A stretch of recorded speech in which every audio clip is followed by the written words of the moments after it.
नमस्कार, मैं हूं पवन त्यागी। बिहार में जातिगत गणना को लेकर के जिस तरह से नीतीश सरकार ने आदेश जारी किया, 500 करोड़ रुपया खर्च करके वो जातियों की गणना कराने के अध्यादेश दिया उन्होंने, उसको लेकर सुप्रीम कोर्ट में चुनौती दी गई है और सुप्रीम कोर्ट में याचिका लगाई गई कि यह धारा 14 का उल्लंघन है, जो समानता का अधिकार सबको कहता है। ये यहां जातियों में लोगों को बांटकर अपनी राजनीतिक रोटियां सेक रहे हैं, जो देश के लिए खतरनाक है। सब जाति एक हों, ये कोशिश करने से भी लोग एक नहीं हो रहे हैं। जातियों में पहले ही बटे हुए हैं, आप फिर से एक सिद्ध कर रहे हैं। ये ओबीसी है, ये अति पिछड़ा है, ये एससी है, ये एसटी है। अरे भाई, जाति को भूलकर क्या आप एक होने की बात कुछ करोगे? इसको लेकर ऑब्जेक्शन किया गया और सुप्रीम कोर्ट में आपको बता दूं, अब इस केस की सुनवाई 13 जनवरी को होगी और याचिकाकर्ता का कहना यह है, वकील साहब का, कि निश्चित जानिए कि सुप्रीम कोर्ट इस फिजूल खर्ची पर रोक लगाएगी, क्योंकि यह संविधान के विरुद्ध है। अब क्या होगा ये तो सुप्रीम कोर्ट बताएगा, लेकिन मैं अंदर की बात आपको बता रहा हूं कि नीतीश कुमार ने आखिरकार ये पैंतरा खेला क्यों है। असली खेल इसलिए है कि अब नीतीश कुमार को लग गया कि बिहार में अब उनकी सरकार ज्यादा दिन रुकने वाली नहीं है। भारतीय जनता पार्टी के गठबंधन के कारण से इनकी सरकार चलती रही, लोगों को लग रहा था कि बिहार में विकास होगा, लेकिन नीतीश बाबू जिस तरह से चाल चल रहे थे कि वो दो नाव में पैर रख रहे थे कि भाजपा का साथ भी लिए रखें और वो आरजेडी के भी हितैषी बने रहें। उनको लग रहा था कि 2024 के चुनाव में वो तो पीएम फेस बन जाएंगे और यहां सीएम जो है तेजस्वी यादव को बना देंगे।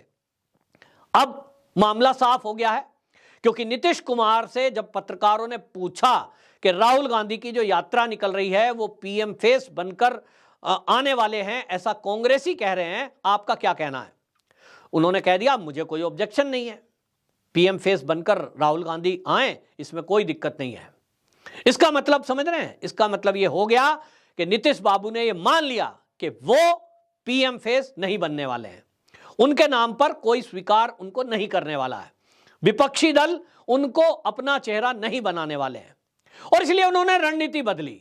और अब रणनीति बदलने के बाद उन्होंने ये सोचा कि इस दांव से कि जातिगत गणना कराऊंगा, फिर ये पता लगेगा बिहार में कितने ओबीसी हैं, कितने अति पिछड़े हैं, एससी हैं, और इसी में लफड़ा झगड़ा कराकर और मैं ये सिद्ध करने की कोशिश करूंगा कि देखिए भाई, हमारी जात के लोग ज्यादा हैं और इसमें राजनीति कर दूंगा। लेकिन उनके मंसूबों पर पानी फिर गया है और अब आपको बता दूं, उनको ये लग गया कि ये सरकार गिरने वाली है। जैसे ही भाजपा से अलग हो गए तो भाजपा क्या करेगी? भाजपा तो अपनी तैयारी करेगी। तो बिहार के बड़े बड़े नेता, अब आपको बता दूं, खबर यह है कि आरजेडी और जेडीयू में से दोनों दलों के कुछ बड़े नेता अब अपना अलग राजनीतिक संगठन बनाने वाले हैं और अब नीतीश बाबू की जेडीयू टूट के कगार पर है।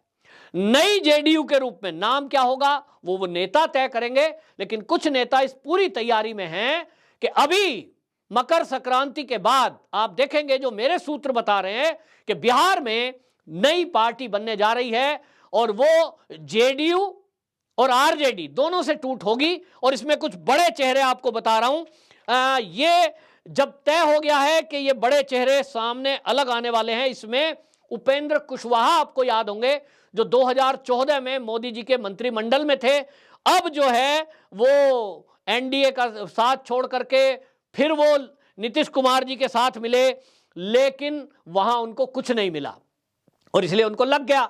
वो कहते हैं कि भाई, अब मैं उस कहावत को नहीं बोल रहा हूं, खराब हो जाएगी, लेकिन हां, अब इनको लग गया कि भाई भाजपा के साथ रहने में ही फायदा है। तो उपेंद्र कुशवाहा एक बड़ा चेहरा है और अब ये जो है अलग से अपनी ताल ठोक रहे हैं। तो ये जो नीतीश बाबू हैं, इनके लिए एक खतरे की घंटी है। इसी तरह आपको बता दूं, आप इसका आइडिया लगाइए कि राज्य में क्या चल रहा है। एसएससी एग्जाम होता है, उसका पेपर लीक होता है, बच्चे एक आंदोलन कर रहे थे और वो बच्चे ऐसा शांति प्रिय आंदोलन कर रहे थे कि उनके हाथों में फूल थे, कोई हिंसक आंदोलन नहीं था, लेकिन उनके ऊपर लाठीचार्ज होता है। और लाठीचार्ज की घटना पे जब पत्रकार नीतीश बाबू से पूछते हैं कि छात्रों पे, निहत्थे छात्रों पे, शांतिपूर्ण आंदोलन करने वाले छात्रों पे लाठीचार्ज हुआ है, वो कहते हैं लाठीचार्ज हुआ है। वो साथ चल रहे पुलिस अधिकारियों से पूछते हैं, अरे भाई कहां, पटना में कोई लाठीचार्ज हुआ है? कहते सब हुआ है। इससे आइडिया लगाइए, एक मुख्यमंत्री को यह नहीं पता कि उनके राज्य में चल क्या रहा है। तो अंदर से खबरें आ रही हैं कि लाठीचार्ज का आदेश फिर दिया किसने? पुलिस विभाग तो इन्हीं के पास है। तो अंदर की खबरें बताती हैं कि तेजस्वी यादव भैया अंदर से वो खबरें दे रहे हैं, मतलब चला वो ही रहे हैं। आज बिहार के अंदर हालत ये है कि जेडीयू के अधिकारियों की, यानी एमएलओ की, मंत्रियों की चल नहीं रही है। चल किन की रही है? लालू प्रसाद और उनके परिवार की। फिर वही शुरू हो गया है जो अभी आपने देखा कि वहां पर जहरीली शराब पीने से जो मौतें हुई, कौन था उनके पीछे? एक नेता बताते हैं। अब लालू जी के तो साले बोल रहे हैं, कैमरे पर बोल रहे हैं कि हालत यह है कि नदी के किनारे वाले थाने यदि किसी थानेदार को मिल जाए तो वो कह देता है कि 1 साल मेरे लिए काफी है पोस्टिंग, इतना पैसा कमा लेंगे कि हम चाहे सस्पेंड हो जाएं, फिर हम कोई अपना नौकरी रोजगार कर लेंगे, हमारे पास इतना पैसा आ जाता है। ये बता रहा है कि किस तरह से अपराधी और पुलिस का गठजोड़ बिहार में चल रहा है। तो अब आप देखें कि यहां पे जीतनलाल मांझी बड़ा नाम है। अब वो कहते हैं साहब मेरे एक बेटे को बस एक एमपी का टिकट मिल जाए, और सूत्र बता रहे हैं कि बीजेपी से बात हो चुकी है, उनके बेटे के लिए एक सुरक्षित जगह छोड़ दी जाएगी। तो उनका बयान आ गया, नीतीश बाबू शराबबंदी पर पुनर्विचार करें। सरकार में सपोर्ट में है, बयान दे रहे हैं विरोध में। इसी तरह आपको बता दूं, जहानाबाद लोकसभा से डॉक्टर अरुण कुमार, वो अरुण कुमार जो है वो भूमियार हैं, और भूमियार के वोट उनके पास इतने हैं, 3 लाख भूमियार उनके साथ हैं। पिछले दिनों उन्होंने चिराग पासवान से मुलाकात की और फिर दिल्ली में अमित शाह से मुलाकात की। आप जानते हैं क्या बातचीत हुई होगी? अंदाजा है, लेकिन बातचीत हो गई है, और ये एक बड़ा नाम है जो आपको दिखाई देगा कि बिहार की राजनीति में हलचल लाने के लिए काफी है। दूसरा, आरसीपी सिंह रिटायर आईएएस अधिकारी हैं, उन्होंने भी शराबबंदी पर सवाल उठाया। खबर यह है कि वो एक नई जेडीयू बनाने जा रहे हैं। नीतीश बाबू को बड़ा झटका ये आरसीपी सिंह देने वाले हैं, और आप देखिए कि इसी में अब ये नया एक संगठन बन जाएगा। और नीतीश कुमार की रणनीति जो चल रही है, जिसमें जेडीयू का सबसे बड़ा नुकसान इस समय हो रहा है लालू के साथ जाने से, वो लोग नाराज हैं कि हमारी चल तो कुछ रही नहीं है, पैसा कमा रहे हैं लोग, बदनामी हमारे सिर भी आ रही है। ऐसा ही अगर चलता रहा तो अगले चुनाव में हम किस मुंह में जाएंगे? और 2024 के चुनाव में जो सांसद बनने का सपना सोच रहे होंगे बिहार से, वो तो मामला साफ है, क्योंकि वहां नंबर आना नहीं है। तो इसलिए उनको लग रहा है भाई इससे तो अलग ही हो जाओ समय रहते। तो ये बिल्कुल आप समझिए, अब कुछ कार्यक्रम होंगे और उस कार्यक्रम पर हमारी भी नजर रहेगी कि बिहार में मकर संक्रांति पर जो उत्सव है उस पर जगह जगह भोज के आयोजन किए जाते हैं, कार्यक्रम होते हैं पूजा पाठ के, उसमें बड़ा गठजोड़ होने वाला है। और उसके बाद आपको सुनने को मिलेगा कि एक नई जेडीयू बनने जा रही है, और उसका जो प्रतिनिधित्व है मेरे हिसाब से आरसीपी सिंह कर सकते हैं। इसी तरह से राम कृपाल यादव, वो यादव वोट में अपनी पैठ बना रहे हैं। एक तरफ जहां लाठीचार्ज हो रहा है, एक तरफ जहां जहरीली शराब से लोग मर रहे हैं, और वहां केवल एक परिवार, लालू प्रसाद का परिवार, वो अपने को स्थापित करने में लगा है। ऐसे में जो वहां के पिछड़े यादव हैं, गरीब यादव, वो अपने को ठगा महसूस कर रहे हैं। वो जाएं तो कहां जाएं, नौकरी मिल नहीं रही है। 10 लाख नौकरी का वादा किया गया था, मिल रही लाठियां हैं। यहां एक सबसे बड़ा नाम जो गैर राजनीतिक है, और वो है पीके फैक्टर। बिहार के अंदर जो प्रशांत किशोर हैं, उन्होंने अभी तक राजनीतिक दल की घोषणा नहीं की है, लेकिन वो जिस तरह का मैनेजमेंट करते हैं, उन्होंने नीतीश कुमार को जिताया है, लेकिन आज वो जो काम करने में लगे हुए हैं, निश्चित जानिए नीतीश कुमार का सुपड़ा साफ करने में वो प्रशांत किशोर जिस तरह का काम कर रहे हैं, वो पूरी तरह से ऑपरेशन करेंगे। आज प्रशांत किशोर के जो लोग हैं वो जिस तरह का मैनेजमेंट कर रहे हैं, गांव के प्रधान स्तर पर वो संपर्क कर रहे हैं, वो छोटी छोटी सभाएं कर रहे हैं, और उन्होंने जो अपना संगठन खड़ा किया है गैर राजनीतिक, उसमें ग्राम, ब्लॉक, तहसील, जिला स्तर पर उन्होंने लोगों को जोड़ा है।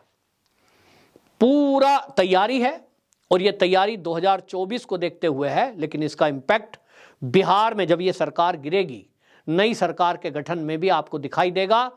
और यहां अभी तक जो ये दोनों दल जोड़कर ये सोच रहे थे कि 40 लोकसभा सीटों में हम यहां पर 30 ले आएंगे, अब त्रिकोणीय मुकाबला होगा।